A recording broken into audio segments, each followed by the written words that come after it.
Ron and Brian podcast. Get ready to fill your ears with the latest news, politics, current events, and whatever else we feel like talking about this week. And now, your hosts, Ron and Brian.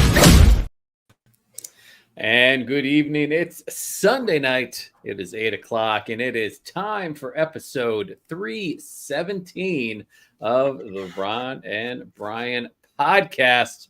Brian, how the hell are you tonight, my friend? Scared. Right now, scared. Really? I know that you've got the Doppler 6900 in effect. For those who are not in the northeast of the United States on this Sunday evening, New Jersey is currently under flood watch. We're under a tornado threat. We're under a severe weather system alert. Hurricane Ernesto, which is apparently, and I'm going to point in the wrong direction here, hundreds of miles off the course of what would be a direct hit to West New York, New Jersey. However, it is bringing torrential rains to my ivory tower. Looking out the window earlier this evening, I wasn't able to see, too far. My distance, right, from this height, my distance in terms of a view was affected by the amount of water that was coming down. Torrents, if you would, torrents of rain. So I'm nervous. It's possible that this is the end days that have started. And I just want everybody to know that if I don't make it out of this weather event alive, that it has been a pleasure to have spent the past 5 years with you. And I hope, Ron, that you continue bravely to do this show moving forward without me. Well, that's very brave of you. Now, you are, obviously, you've talked about being in the penthouse of your majestic ivory tower. I would think that would put you high enough above any potential flooding that might go on. My question to you is if people on the lower floors were to run up to your floor, your hallway, for safety, would you force them to go back to their floor since they're not penthouse tenants? Well, the thing is, what I will show you the self-defense mechanisms we have put into place here. First thing is, upon any sign of flood, the elevators absolutely shut off and automatically go down to the first floor, where they will become waterlogged and heavily damaged. Then, in terms of staircases, we have set up a spiked trigger system so that if I press one button on this desk, immediately spikes come out. Anybody who opens the door on a lower floor will immediately be impaled. That is how I will ensure the safety and security of those living in the penthouse on this building. Makes complete sense. Well, while you're still alive, Brian, let's get to drink of the week. Na zdrowie. Salud. Drink of the week. Pleasure. Pause. Drink of the week. Drink of the week. Drink of the week. Drink of the week. Brian, what are you drinking this week, my friend? Listen, it's summer, and there's only one proper beverage that I drink during the summer, and that is. I believe you mean that am. That is B. I'm drinking Trogue Sunshine Pilsner. Listen, when it comes summertime, I drink Pilsners. There is no hazy IPAs going down this gullet during this time of the year. You know what I'm looking for? I'm looking for light colors that you can see right through. Product placement. If you're interested in one of these pint glasses, we should be. I heard a rumor that they're coming back into the store. We sold the first batch out so fast, but look at that beautiful mug. What a beautiful beer. And what you ask, you want to know a little bit more about Trogue Sunshine Pilsner? Listen, like the rising sun, Sunshine Pils delivers winter, spring, summer, most hot podcaster summer. Hot podcaster summer. Deceptive. Complex Pilsner is all about the tightrope walk of two-row barley, zesty hops, and lager yeast. It's a go-to when the sun is shining, and it makes us happy when skies are gray. I'm about to take a sip of this 4.5% ABV Pilsner. Beer Advocate gives it an 85. I'm going to give it a taste. Sounds crushable at 4.5. And we love our Pilsners here on the Ron and Brian podcast. And I know the Sunshine Pilsner is a tasty one. So not surprising you're going back for a second sip. 5 out of 5. This is a delicious beer. I've got two of them. This is the first one. I guarantee you the second one will not make it through to After Dark. This one's going down during the podcast, Rob. This is an immensely great beer. Ron, I've been meaning to ask you a question. Speaking about this. What's that? What are you drinking? So this week, mixing it up a little bit, Brian, still keeping it local from our friends at Stateside Vodka in Philadelphia, PA. Their crushable Surfside line of drinks. This is their green tea and vodka mix. Stateside Vodka with green tea, natural flavors, and artificial sweetener.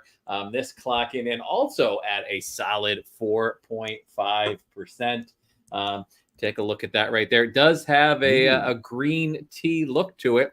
Let's have a sip here and see. It is ominously dark out here now, by the way. I think we have another storm front coming through. But let's sip the drink first.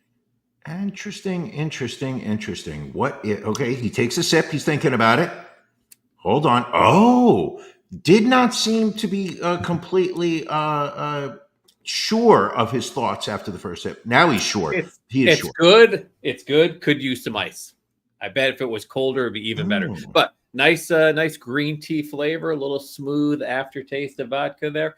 I'd give it a 9 out of 10. And again, also very crushable for Hot Podcaster Summer. Hot Podcaster Summer.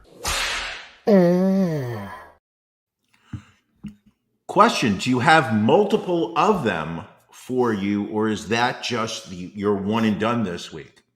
I mean, there are multiple in the beer fridge. There's also peach tea and vodka, iced tea, lemonade, and vodka. So there's a few different mixes down there. Maybe I'll mix it up for After Dark. We'll see. We'll see how this afternoon plays out. Okay. Very good. Very good. Let's keep it moving on with our beef of the week.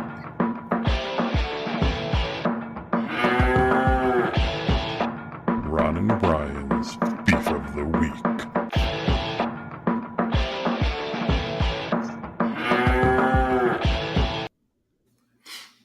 Brian, what's bothering you this week? This one, I believe, will go into the petty file. I believe when we look back on my published work of beefs, when I sit down at the end of my days and start ranking my beefs of the week, this one is going to rank down low in terms of legitimate ones. Here's my one. Here's my beef of the week, Ron. It is the comfort that tourists have in using the steps to my office building as a place for them to sit down and basically eat lunch, have a cigarette, take a load off while they're walking around the streets of Lower Manhattan. I don't understand when the level of public decorum was so tossed out the door that you would feel a sense of comfort in an area that you are not familiar with to just sit down on steps that were clearly an office building. We're not talking about a bench in a public park. And literally just sitting down, taking out whatever bagel sandwich you're eating a falafel in one of those styrofoam containers, eating some type of any other type of food, maybe a Chick-fil-A sandwich or McDonald's burger. You literally, the number of times I've walked out of my building to go get lunch and literally had to zigzag coming downstairs because there is a family of 5 who decided to make themselves comfortable sitting across the stairs. It's literally just 3 steps. However, I have to. Why are you laughing? Because see, I told you this was going to be petty. I told you this was going to be petty. You are not wrong. But if I was a child and I was, walking the streets with my mother, and I said, "Oh, Mom, my feet are tired," she would have been like, "Suck it up. We're not home."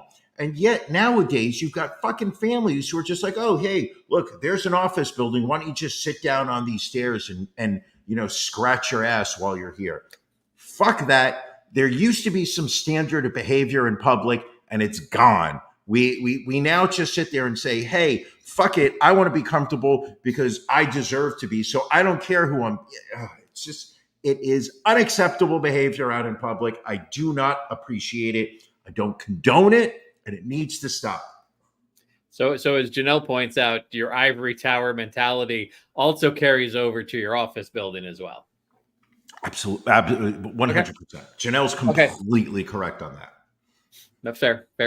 Okay, well, listen, it's petty, but it's your beef, and we're okay with it. I should be able to walk out of my building, walk down the steps, and go get my lunch. I should not have to say, now, excuse me. Chris Saletti says he has a photo of you urinating in public, which I think is a way more level of comfort than other people sitting having lunch on your steps. I would have to say that if he has a photo of me in public, that is probably some kind of doctored photoshopping of I would never do that in public. Yeah, absolutely. Type thing. Absolutely. That's some chat GPT nonsense. Understood.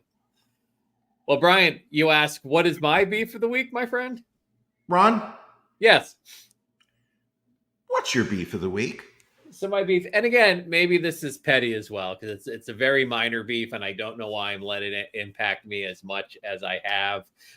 But I am very much onto recipe talk on TikTok. I get a lot of recipes in my FYP, and this one keeps popping up, and maybe you've seen it: the watermelon caprese sandwich. Yes, I saw Selena.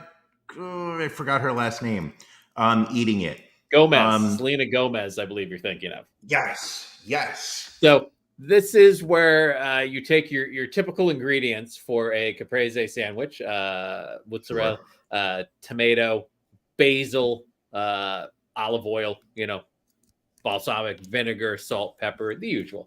But instead of bread, you slice 2 square hunks of watermelon and use that as bread. And I just, number one, I can't imagine watermelon holding up as a sandwich feature. And I don't know why, it just aggravates me. Like, this is what people are sitting around doing now is why can't you just have it on bread? Bread is delightful, and I understand if you can't eat bread, but I get a little tired of these bread substitutes, pickle sandwiches, cucumber sandwiches. Now the watermelon. Where does it end, Brian, is my question. Where does it end? I think that it is another example, Ron, of you as champion of this podcast universe forcing your limited world view onto others. You're not an out of the box thinker. Like you already said, you're on recipe talk. You need somebody else out there to say, "Hey, I made this. You should try it and eat it." And then you will sit there and go, somebody else has done it. Maybe it's good. Maybe I should try it. These are what you're talking about are the results of people taking chances, doing something that has never been done before. Do I dare say trailblazing? Something that has never been accused of our current champion on this podcast. Maybe I would say he has been accused of being a follower, not a leader, doing what others have already done, basically taking a step back and then taking credit for them. When people say, "Oh, Ron, this smoked cream cheese gotta stop." I was about to point out, you didn't mind stuffing your face with the smoked cream cheese that I also saw online. Oh, it was so good. It was so good. Yes. No. The thing is this. Is the fact that like at some point somebody took bread and put something in between it and they're like, hey, this is a sandwich. It is just the evolution. The real trick is whether this sticks. And I don't Right. think it will, because watermelon doesn't really hold up very well to begin with. What I just said, literally. Like, it would make more sense to me if you wanted to avoid the bread, just take 2 pieces of sliced mozzarella and make those, put your tomato and basil and everything Sure. in between those. And that makes that would a be nice good. little sandwich. Right? That Right? would be Why are good. we inserting watermelon into play? Just like I used to ask you when you were in college, Brian, why are you inserting watermelon into places that it doesn't necessarily need to go? Once again, I was trailblazing. I was doing You were. things that the LGBTQ plus community hadn't really tried out and embraced yet, and now they have. And I think once again, I should be celebrated for going where no man or woman has ever gone before. That is true. One thing we will definitely say about you: you are a trailblazer. This week, Brian, we've got a ton of stories to get to, but let's first get to our stories of the week. These are the stories that just catch our eye. We want to make sure we don't miss them. Brian, you are first up. What is your story of the week this week? Ron, this was a story that I actually was at first going to ask if you could handle, simply so that you could have the ability to speak the name of the woman that died in the story. Now, the story is not just a woman that died. It is about corporate greed, corporate lawyer machinations that truly show how capable humans are of being evil, of being literally just the worst of the worst, and just making you realize that if anybody in your social circle is a lawyer, immediately go kill them. Absolutely go kill them.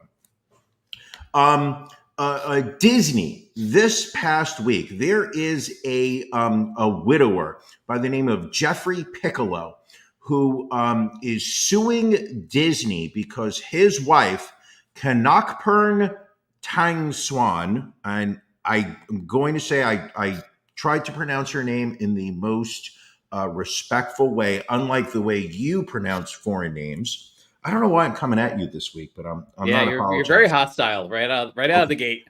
So, Mr. Piccolo's wife, she passed away after having a fatal allergic reaction to food that she had ingested at a Disney Springs restaurant in Florida last October.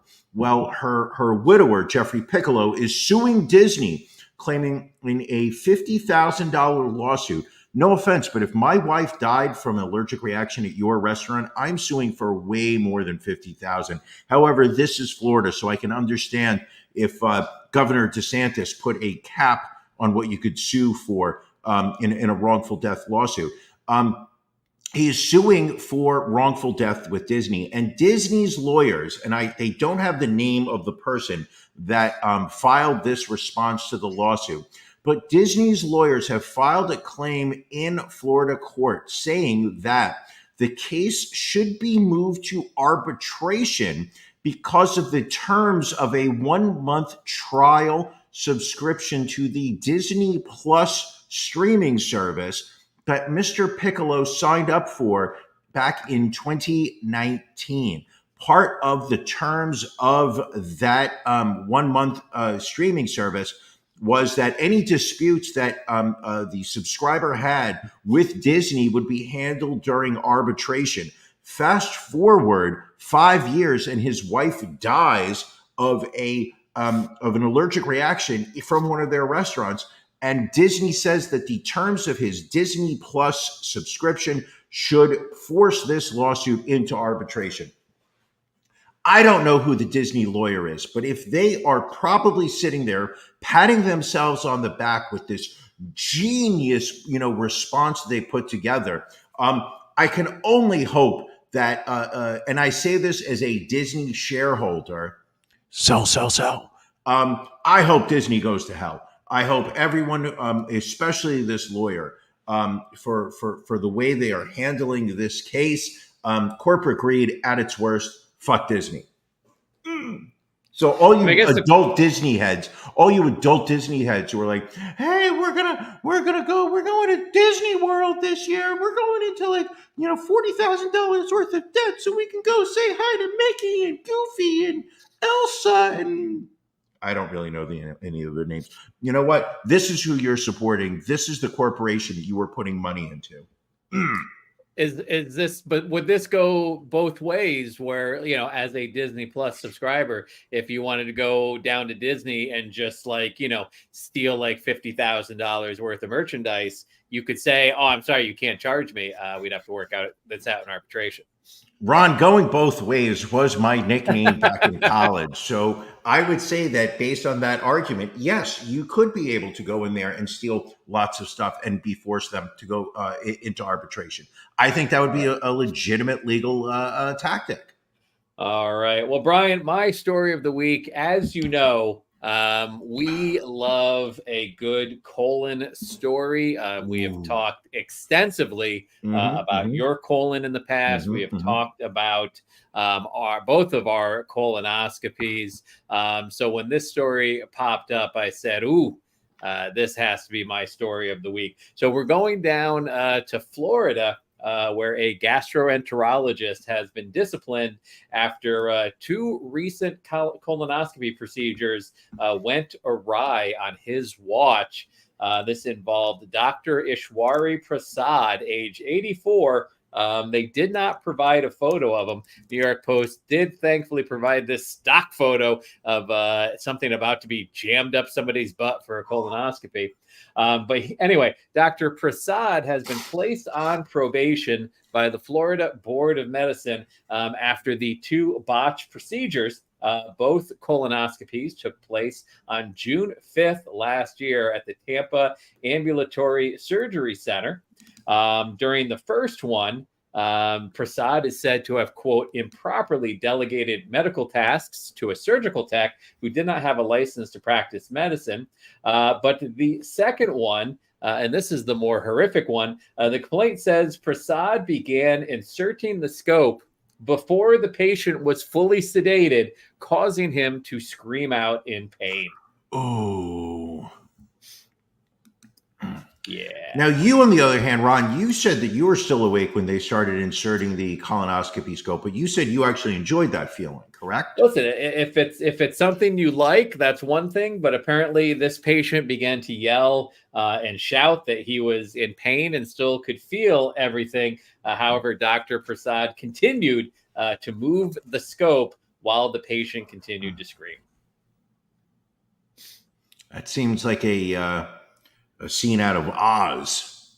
I think The that outlet was season 4 of Oz on HBO. The report also states that during the second procedure, a hospital administrator in the room told Prasad he had to wait, prompting the doctor to lean over the patient and shout, "I know," while continuing to manipulate the scope. That's just awesome. The problem with these stories is that they're going to scare an entire generation of people from getting colonoscopies. You got yours last year. I got mine this year. It is a relatively safe procedure that is, there's nothing to be worried about it. I mean, it happens all the time. I mean, but maybe if you're 84, maybe it's time to think about retiring. I mean, you're in Florida already. It's the Sunshine State. It's the place to retire. But maybe at 84, you should. Oh no! What is this ageism, Ron? Like a month and a half ago, you were sitting here telling me that 84 was perfectly viable age to be the president of the United States. You were backing your boy Biden, telling me that he had another good 4 years to give this country. I don't know why I'm attacking you this week. It just feels like unknown. Anyway, Prasad has been fined $7,500 and will be required to pay $6,300 in case costs. And then he has to take a 5-hour continuing medical education class before August of next year. Shouldn't he just have to take a class where he puts his hearing aids in? because it doesn't sound like the problem was he didn't have his hearing aids in. It seems as if he just is a bad doctor. It's well, and maybe that's why he needs that 5 hours of education. That's going to help him go from a bad doctor to a good doctor. Well, I'm going to say this. I had no problems with my colonoscopy. I remember feeling when the anesthesia was kicking in, I could feel the burning sensation in my hand, and then I was out cold. Yeah, you're just right off the bat, you're like, oh, this feels. Yeah. Yep. Much like Billy did in the first half of this podcast. Can we talk about? We talked about some movies last week, and I gave us an assignment to watch a movie. Sure. We watched the epic from Sylvester Stallone, the 1986 offering, Cobra. Now I know, you got your match stuck in the side of your mouth, just like Cabretti, Marion Cabretti.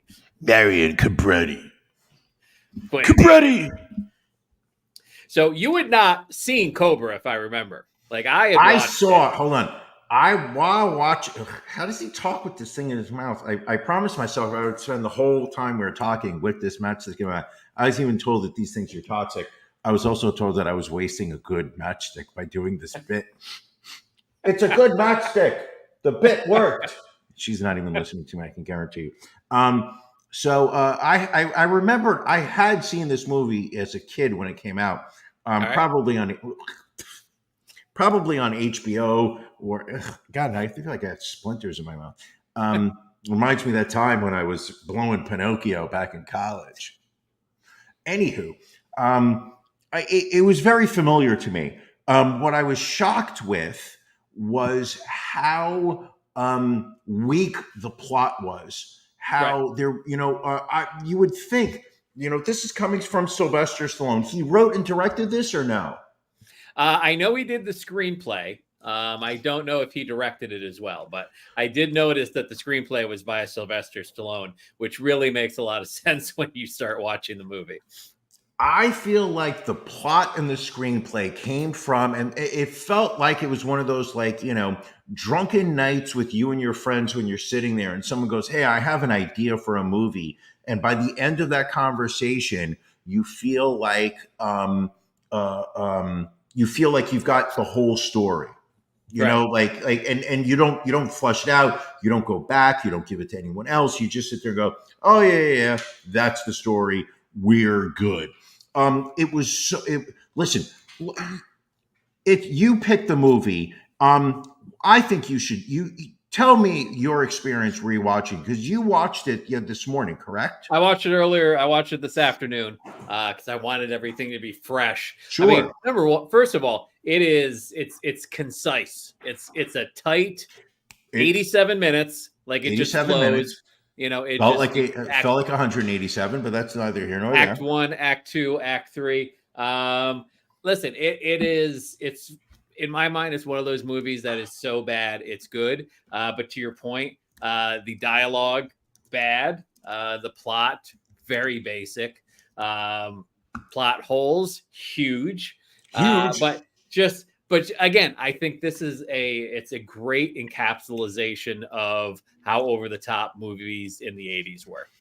Okay, yes. So let's talk. The movie starts out, first off, Sylvester Stallone, you're seeing right now, for those people who are watching the video, I feel like I'm going to fucking gag with this thing in my mouth. You can see I've never actually performed oral sex on a man because this is making me gag. This is making me gag. Anywho. So the movie starts with you want to call him a madman who walks into a supermarket. We're going to say California. The story takes place, I'm going to say Los Angeles area. Guy walks into a supermarket with like a trench coat, pulls out a sawed-off shotgun, and just randomly starts shooting people. Just real quick, he's a bad guy because he parks his motorcycle in the handicap spot in front of the supermarket. He has a terrible complexion. No, Terrible no, no, Ron, complexion. don't forget the terrible pineapple face complexion, because that's how you knew. Remember Danny Trejo in the first 20 years of he could only play bad guys because of Right. that complexion. So he storms into a supermarket. Keep in mind, if you want to feel bad about the recent prices of inflation, holy cow, you should see the prices they have in the backgrounds of some of these scenes. So he goes into a supermarket, randomly starts shooting people. He doesn't Mrs. even Bryan. shoot people in the beginning. He just starts shooting groceries. He starts shooting it. Mrs. Bryan at one point said, is he shooting at people or is he just shooting up the place? And the terrible thing was she wasn't trying to be a smart aleck. That was a legitimate question because they're showing he's shooting, like, I think they probably showed him shooting like 15 rounds, of which 4 of them actually shot people. The other ones caused like exploding melons. It was just a terrible, and he's got a shotgun. If he's pulling a handgun, I understand like he might miss, but a shotgun has a spread of the pellets. There's no excuse for missing people. So he's shooting up a supermarket. Then Cobra shows up, after all the police officers are outside, the SWAT team is mobilized. Everyone's too afraid to go in. Not Sylvester Stallone. He walks right in, and instead of going after the guy, he decides he's going to create this like cat and mouse game where instead of actually just going after him, he's going to sit there and throw a can of beer at the guy, and then he's going to run around. Then he's going to get on the speaker. Hey, yo, tough guy. I'm going to come and kill you. Keep in mind, he has the Actually, shades that on. would have been better dialogue than what was actually in the movie. He keeps the shades on, I'm going to say, for the first 10 minutes of the movie before he takes them off. And when he takes them off, that's when you know that Marion Cobretti is for real. Now, you also you neglect to mention the part where you've got the one cop outside who does things by the book, and he can talk this guy down. But then the guy who I thought was the chief of police, but I think we actually meet another guy who's the chief of police later on. But we've got another guy who clearly outranks good cop, who says, correct, "The hell with your way, call him in." And then Cobra pulls up in a souped up old car with the license plate Awesome 50. We're not even sure what the reference to 50 is, but so there's the one cop who I'm going to say is like the nerdy guy who goes by the book. He's like, was it worth it, Cobretti? Was it worth it to just throw the book and just play by your own rules, Cobretti? And then you go for the Walmart brand Wilford Brimley as the chief of police. I don't know who the guy was, but you've seen him before. But he looks like they couldn't afford Wilford Brimley, so they were like, get me the other guy that looks just like him. And then this is where the story really takes off. And I believe, Ron, this is where the story really entered the territory that grabbed you to say, this is my movie of the week. Because then we are introduced to this marauding gang of about 5 people that are driving around 1980s Los Angeles in a blue van, randomly killing people. Now, absolutely under no circumstances are they interacting with these people before deciding to kill them. They are bumping into them in their cars. They are just attacking them. But suddenly, we are introduced to the quote-unquote bad guys of this movie. They're a gang of people who are going after innocent Los Angelinos. Los Angelinos? Ooh, perfect. And going there and just killing people. Now we see who the bad guys are. Ron, on a scale of 1 to 10, how do you rank these bad guys? I would say from a sweaty perspective, 10. Sweatiest villains you will see in any movie. But just from a organizational standpoint, I'm going to give him a 3, and that will become evident when we get to Act 3 of the movie. Okay. Did you have any level of understanding why they were so sweaty? Because the main bad guy, who I've seen in a bunch of other things, couldn't place him whatsoever. Right. Literally. It's funny you mention that, because one of my notes in the movie was one of the sweatiest bad guys I've ever seen. Here, Billy with the great reference on a standard sweat scale. Brian, I mean, this Brian, guy if you're was saying this guy is perspiring. sweaty, then that really puts it in perspective. Understood. We'll let that slide. All right.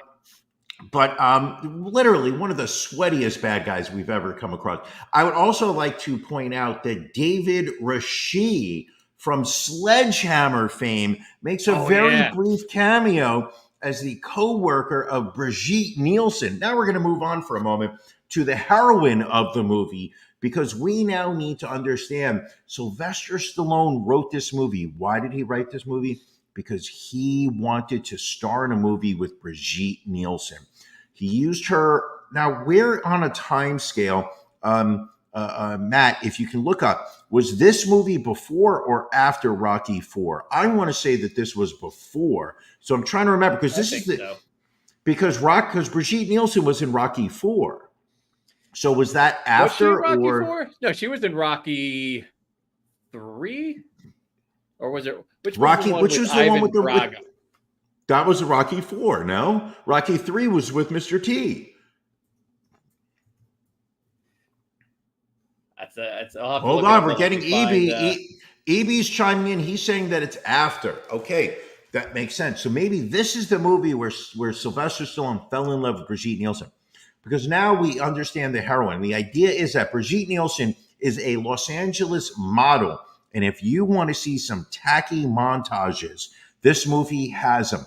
The montage of Brigitte Nielsen, quote unquote, modeling with bad robots that look like they were basically food cans that were glued together, and somebody's just lifting them up and down. You are looking at an incredible montage. She starts modeling, and then as she is driving home one day, she sees this gang of people who we still don't understand why they're killing people. She drives by them as they're killing someone, and they see her license plate, and now they are going after her. You may ask yourself the question, Ron, how is it they know to go after her? Simply by seeing her license plate. They got someone on the inside, Brian.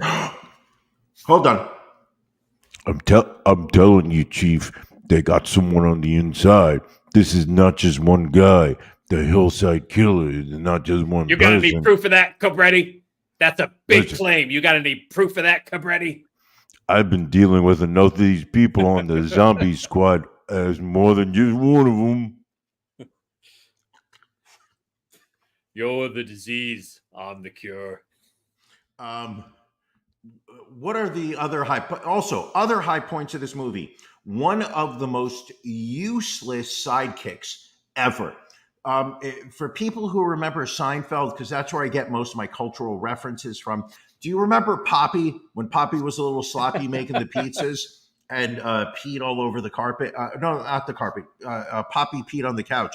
Poppy, the guy who played Poppy, he is the sidekick in this, serves absolutely no purpose other than being a foil for Sylvester Stallone's comic relief.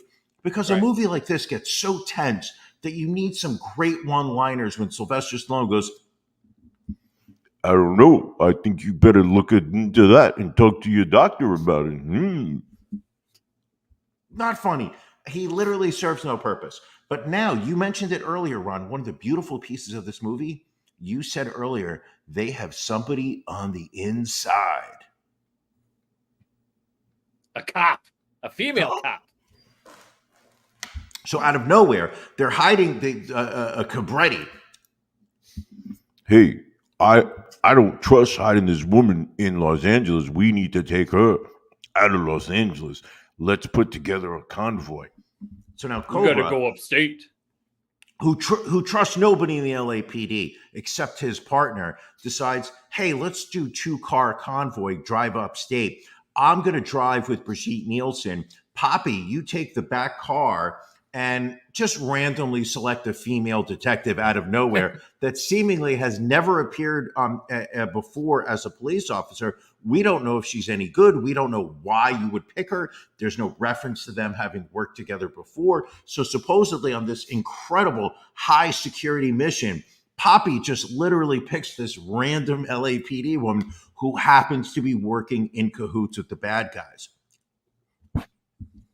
Hey, I think we're going to be safe here.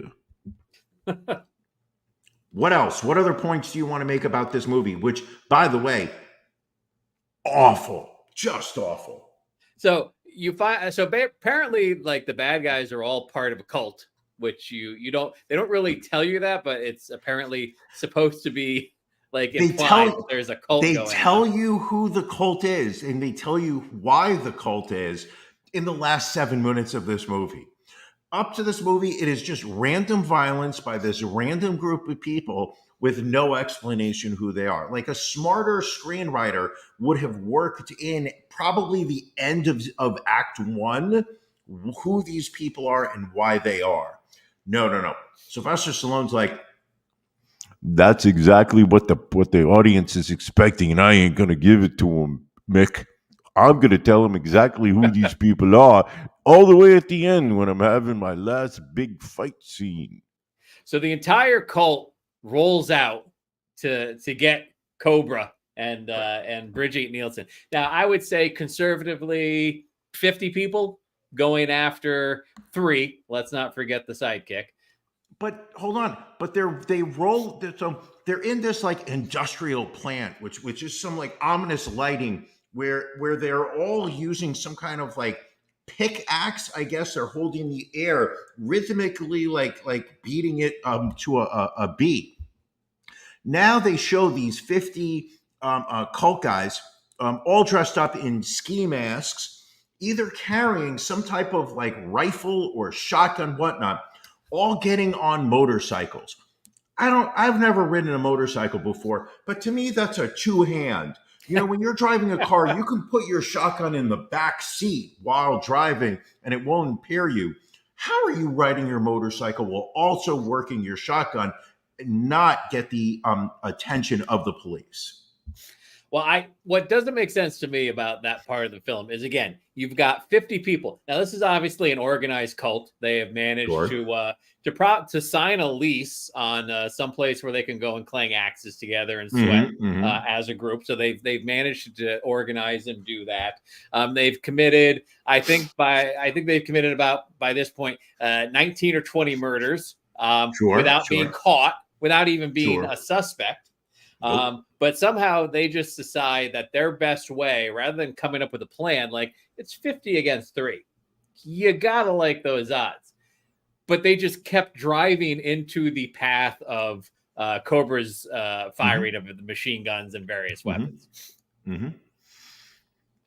So they finally, so Sylvester Stallone, Brigitte Nielsen, Poppy, and the female detective end up in this small town in upstate California, where within like 20 minutes, suddenly they are attacked by the 50 cult members on their motorcycles. And I'm going to say this: Sylvester Stallone has a handgun with about, we'll call it 6 bullets in it. Amazing accuracy. They literally show him. Now, people are riding around on motorcycles, so these are moving targets. He literally goes like this. Somebody drops. Another person drops.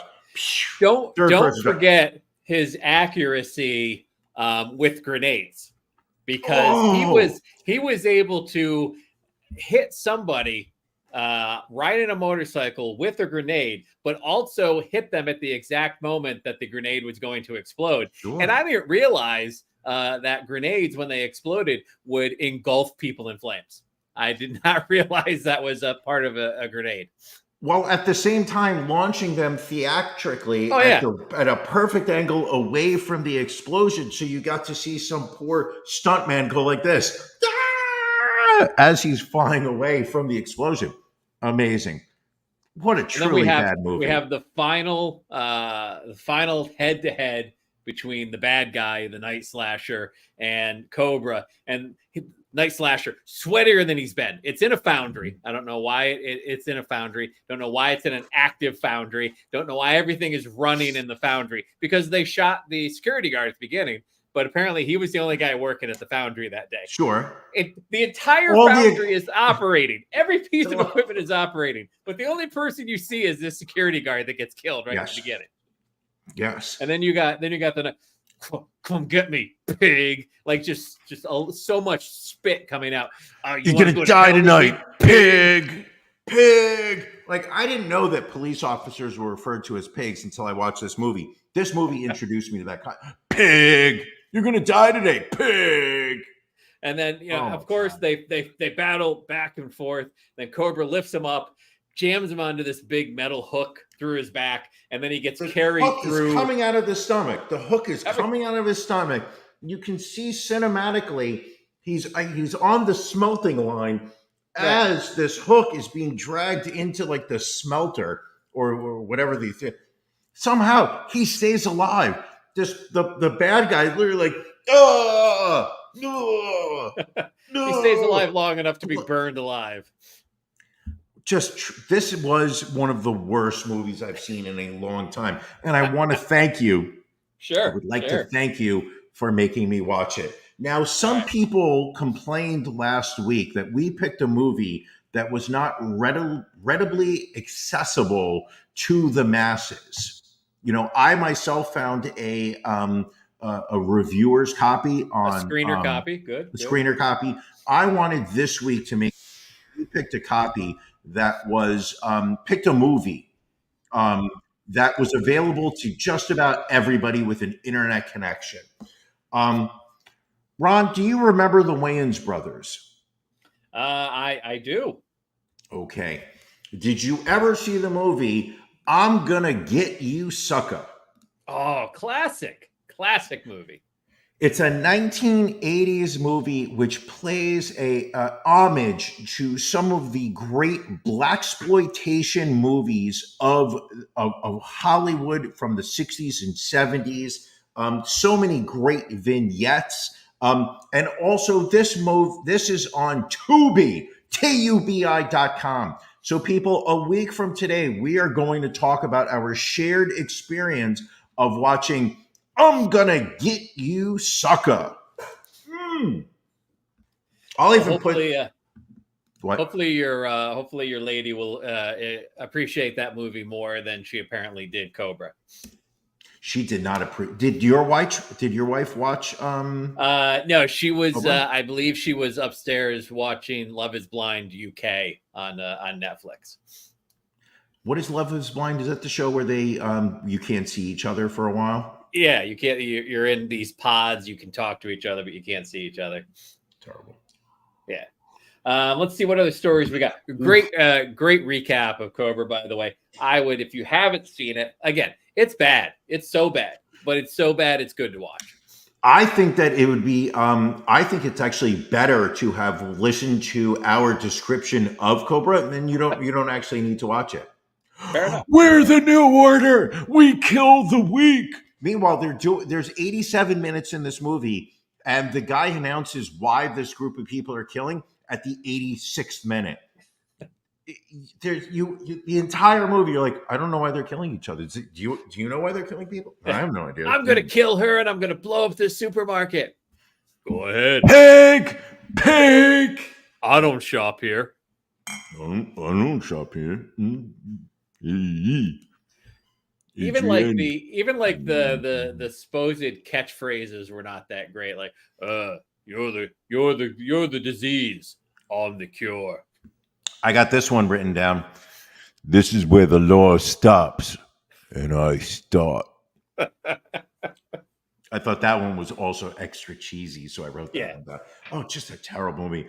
I'm Gonna Get You, Sucker by the Wayans brothers, starring Robert Townsend as the main character. We are watching that. That's your homework for the week. That's what you're watching. A week from today, we will be talking about it and enjoying it. Sorry. All right. Ron, what else is going on in the world this Sunday night? So we've got a story about a nuclear sub captain who apparently made a sex tape with a junior sailor at sea. I don't think they named the captain in the story, but he is the captain of an ultra elite UK nuclear sub. armed with weapons, and apparently filmed a sex tape with an underling while at sea. He apparently shared the X-rated selfies, which then floated up to his higher-ups. So has he gotten in trouble? Let's see here. Doesn't really say if he was punished or not, but let's stop nuclear. Let's stop filming sex scenes on nuclear submarines, I think is the net of that conversation. I think that's safe to say. I mean, the question is, not as somebody who is interested in watching this sex scene, but like, were any nuclear secrets divulged during the course of this movie? I mean, was the movie basically something that was paid for by the KGB under the guise of, we need to see what's going on the inside of a nuclear submarine, but let's just have two guys having sex, so maybe we're not upset about the content. Wait, are you just assuming that it's two men? You don't think women can be part of a submarine crew? Is that the takeaway I'm getting from you here? Maybe, just maybe, I want it to be two men. Maybe that is actually what I'm interested in. Oh, EB is dangerous when he's fact checking me. Not to be compared based on recent photos of EB when he was fact checking me the last time I saw him. He was just poking me in the gut. He was just. All right, Brian. Here's an inspirational story for the week. A Canadian woman born without arms and shortened legs has fulfilled a lifelong dream of being able to drive after years of obstacles and a hefty price tag on the specialized car of her dreams. This right here is Tally Osborne. She got her license in Las Vegas and is now tooling around after a 7-year ordeal dragged out by the COVID pandemic, a $1,000 occupational therapist appointment, and a quote of nearly $100,000 for a fuchsia Mini Cooper modified to her needs. Of course, it had to be a Mini Cooper, right? By the way, as somebody who has their OSHA 30-hour construction safety course, I'm going to say the site behind her has there's some massive violations there. I mean, it seems like a lot of haphazard scaffolding. Just I don't see stuck up around there. I don't see any safety guards on any of those railings on the exterior. Nor is there any protection from people walking onto that job site. Where's the security? There should be a fence there. This is shocking to me. How did this happen? More shocking than the story of this woman getting to drive her car finally? Or the fact that she's driving before I am. That's the part that hurts the most. I mean, well, when you drove, the one time I remember you saying you drove, you did get in an accident, if I remember. Right. Made a left-hand turn into oncoming traffic. How does she actually move the wheel? I think she does a lot with her legs, it would seem. But she's a proud co-owner, Brian. Here she is with a brush and some soap, cleaning her car up, getting ready to take it out on that Las Vegas strip. You would think that if she had $100,000 to modify the inside of that car, that she would be able to afford taking it to a car wash and not having to do it herself. Well, she was not able to afford it. She bought the car, and then she got help from War Amp's Child Amputee program, which gave her assistance in paying for the modifications. Is she a victim of a war mine exploding? I don't believe so, but I guess they just decided that they would help her out. Because isn't there a poor kid in Africa that stepped on a mine while they were trying to go get drinkable water for their village? That that money should be going to provide them with artificial legs before this woman gets to drive her Mini Cooper? I mean, that's a question maybe we need to reach out to the organization and bring up. Feels like there was preferential treatment, just like the recent Australian breakdancing team in the Olympics. Are we talking about ray gun again? No, we're done with ray gun. I don't believe that she belonged to that Olympics. Peacock agrees with me. They have wiped clean of their archives any evidence of the breakdance competition. But I believe we have more important stories to talk about, Ron. And also, I hear breakdancing is already out. It will not be part of the 2028 Olympics in LA.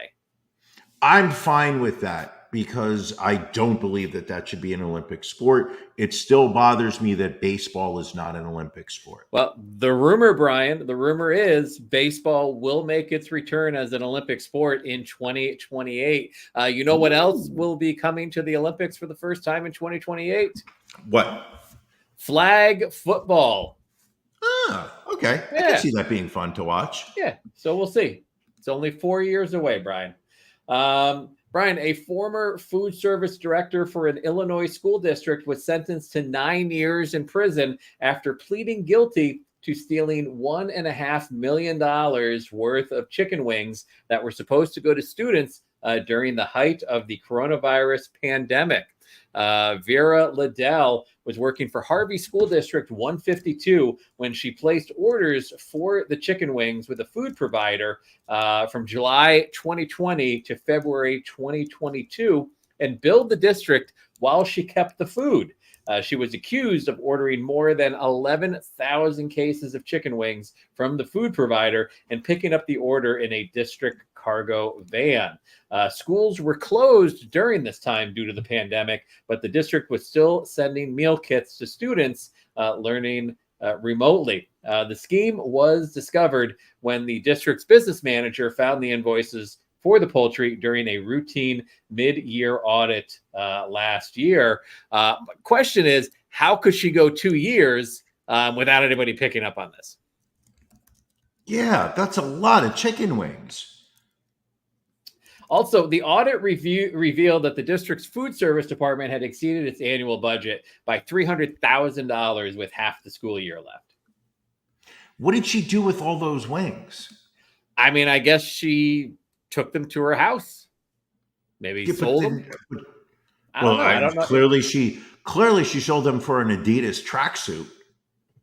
And that's a reference, folks, that you need to be watching the video for. If you're listening to the audio, you're not going to get that joke. You're not going to see what gold I just unleashed upon this world.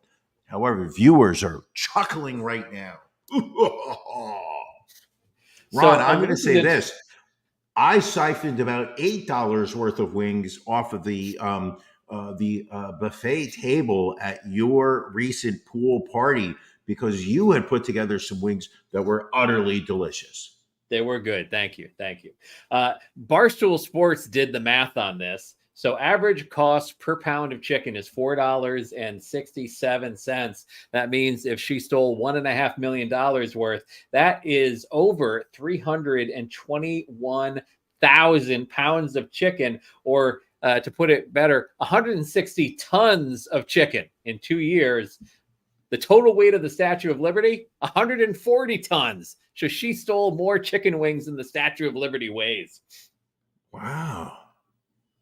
Jesus Chris Jones, defensive tackle for the Chiefs, is willing to pay the $1.5 million for her to get out of her 9-year jail sentence. I have a question. What is the defense for sitting there saying that I'm going to pay so this woman gets out of jail? Like she's guilty, theoretically, allegedly. But why would you pick her and say I'm supporting her and I'm going like did she not? She stole money from a school food program that was. I mean, to be fair, he just made a comment on Twitter, so he may have just been joking. Possibly. Okay, does that make sense? Listen, don't get me wrong. I think it's a funny story for us to chuckle about for the purpose of our podcast. But in the grand scheme of things, she sold $1.5 million worth of food that was meant for hungry children. But that's okay because the Republicans have been stealing money from food that should be. I fucked up the joke anyway. What were you saying? As it turns out, part of the reason she was caught is that the school district would have never served chicken wings to the kids because they don't serve chicken with bones because obviously it's a choking hazard for young kids. Mm. Yeah, that's valid. Let's finish with some horrible stories. unfortunately. We've got a few of them. First one involves a 6-year-old boy who was stapled to a wall and shot with a BB gun, and then ended up dying. Let me see if we've got a photo of the child here. Was this before or after the BB guns? This would be before, I'm assuming. This is Giovanni Jennings. His mother, Elena Rose Jennings, and her boyfriend, Daniel John Giacchina, were charged with murder after he was found unconscious with injuries all over his body back on July 30th. Investigators soon learned that he was confined to a pen and left to sleep on a wooden slat in his mom's bedroom. He was routinely beaten by the adults in front of his 2 younger siblings. This is just a horrible story altogether. So they have obviously both been charged with first-degree murder. Both face life in prison if convicted.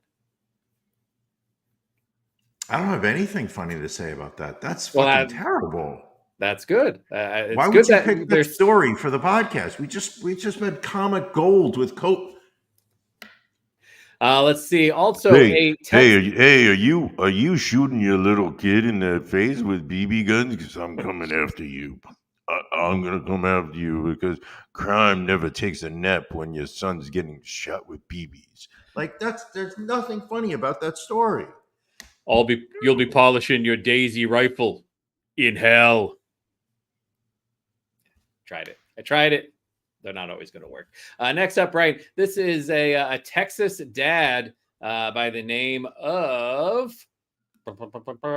Edgar James Bridgman.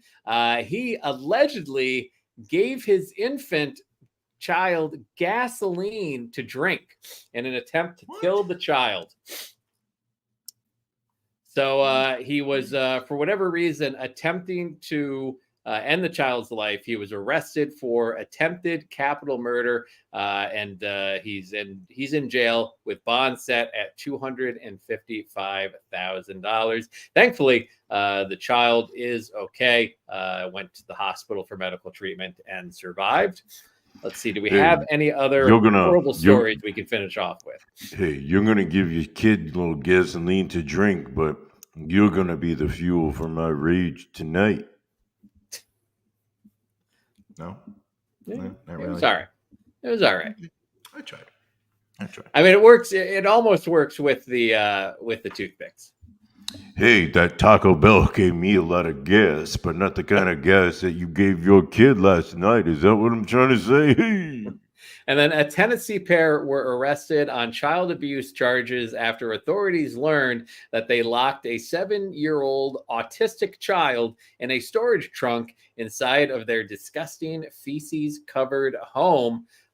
This is Mickey D. Moody and Sean David Moody. They have been charged with aggravated child abuse and neglect and child endangerment after investigators searched their home for an unrelated case last week. After arriving at the home and meeting both Mickey and Sean Moody, as well as a 7-year-old child, investigators learned the child has autism and is nonverbal. They took the dad into custody on a warrant, charging him with the abuse of a vulnerable adult, which I guess was the case they were there for in the first place.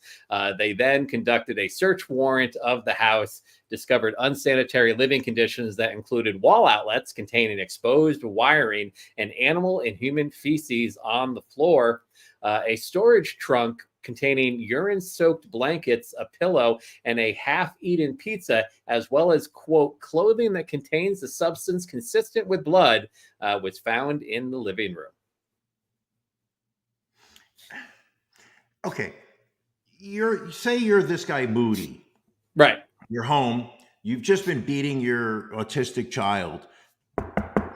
Knock on the door. Police, we have a search warrant. You're like, I have nothing to worry. Like, you open it. Like, what goes on in that person's mind as the police are executing that warrant? Like, are you defending yourself? Are you saying, oh my gosh, I don't know how that got there? Like, Like, what is your defense right that moment? Or do you just sit there and go, whew, I'm so glad he got me. This has been such an albatross around my neck. This has just been a Right. weight. I haven't been able to get a good night's sleep in so long because there's so much human and animal feces all over my floor. Thank God you guys showed up. So now I can do a little jail time and finally move from this wood stained floors. I can finally install tile next year when I get out of jail. What are you thinking in that moment? I don't have an answer for that. It's a horrible story. Just one of many that We're we've really had. closing out on a low note here. This is like, I don't know why. Like we did so good with Cobra, and now you're just literally depressing all of us here with this tortured children bit at the end. Not sure what your evil plan is, but I know you're going to somehow just like pull it out and give us something that's going to put a smile on all of us. Whoa! I'm not going to pull it out. That's not the type of show we do here, Brian. Ooh, I know you don't like pulling out. That's what Mrs. Ron says. Urgh. Well, I guess maybe not on an up note, but Jack Russell, founding vocalist of 80s glam metal group Great White, dead at the age of 63. Matt, do you have a photo of him? Matt is Come on, Matt. asleep. He is asleep at this point. If he looks like Freddy Krueger, then I will believe that that's actually Jack Russell after the infamous murder. Not murder. Some people could call it murder. Over 100 people died at was it the power station in Providence, Rhode Island? I want to say it was the power station was the name of it.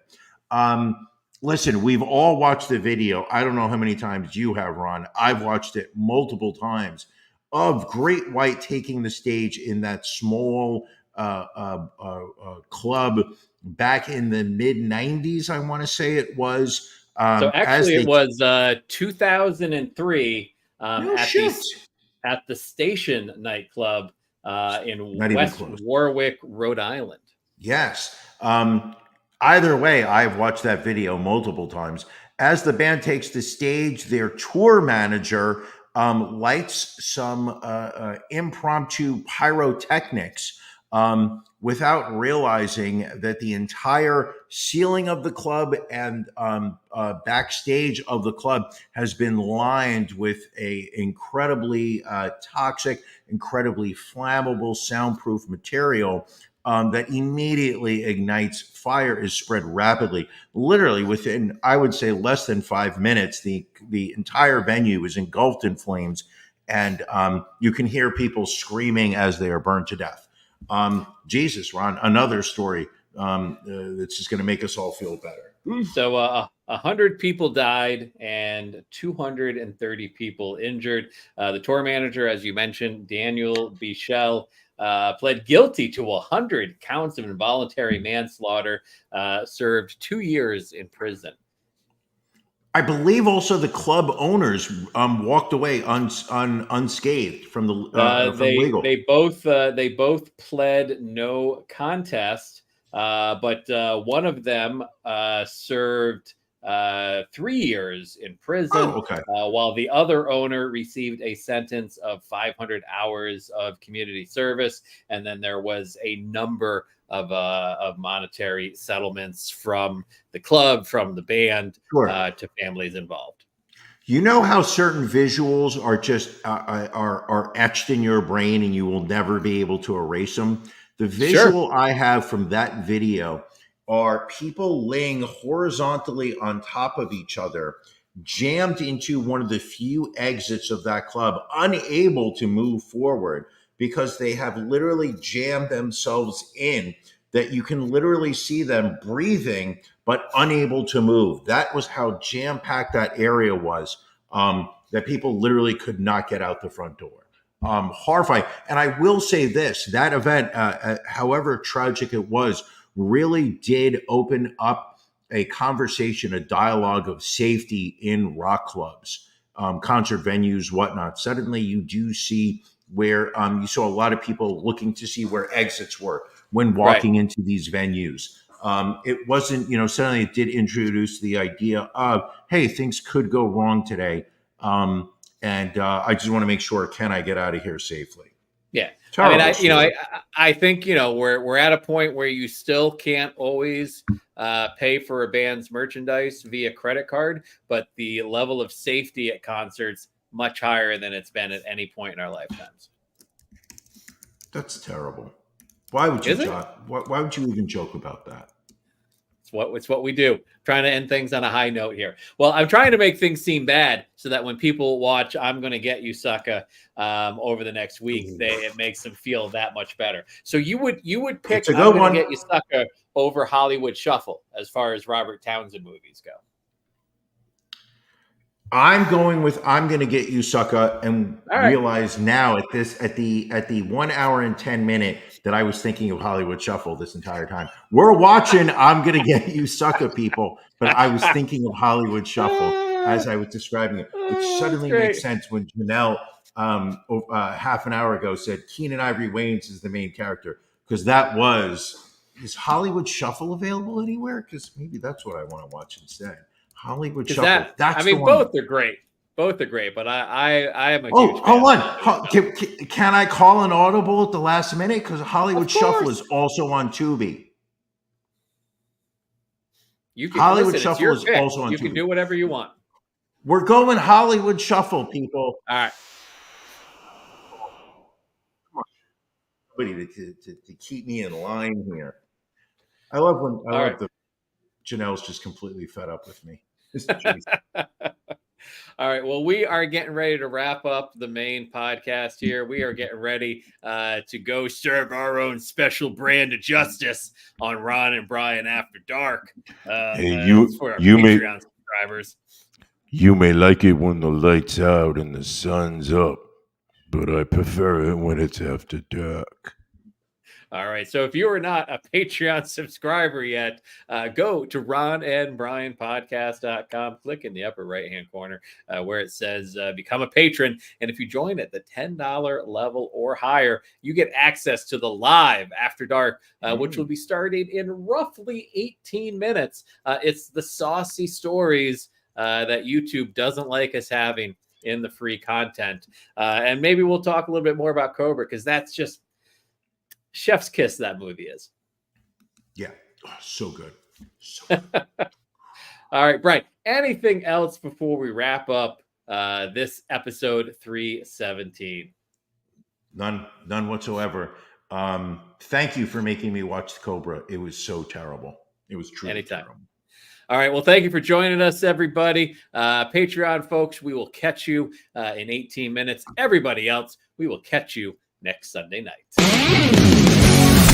Thank you for joining us on the Ron and Brian podcast. We're live each week on YouTube, Facebook, and Twitch. You can find prior episodes, links to our social media, and everything else Ron and Brian at ronandbrianpodcast.com. See you again next week.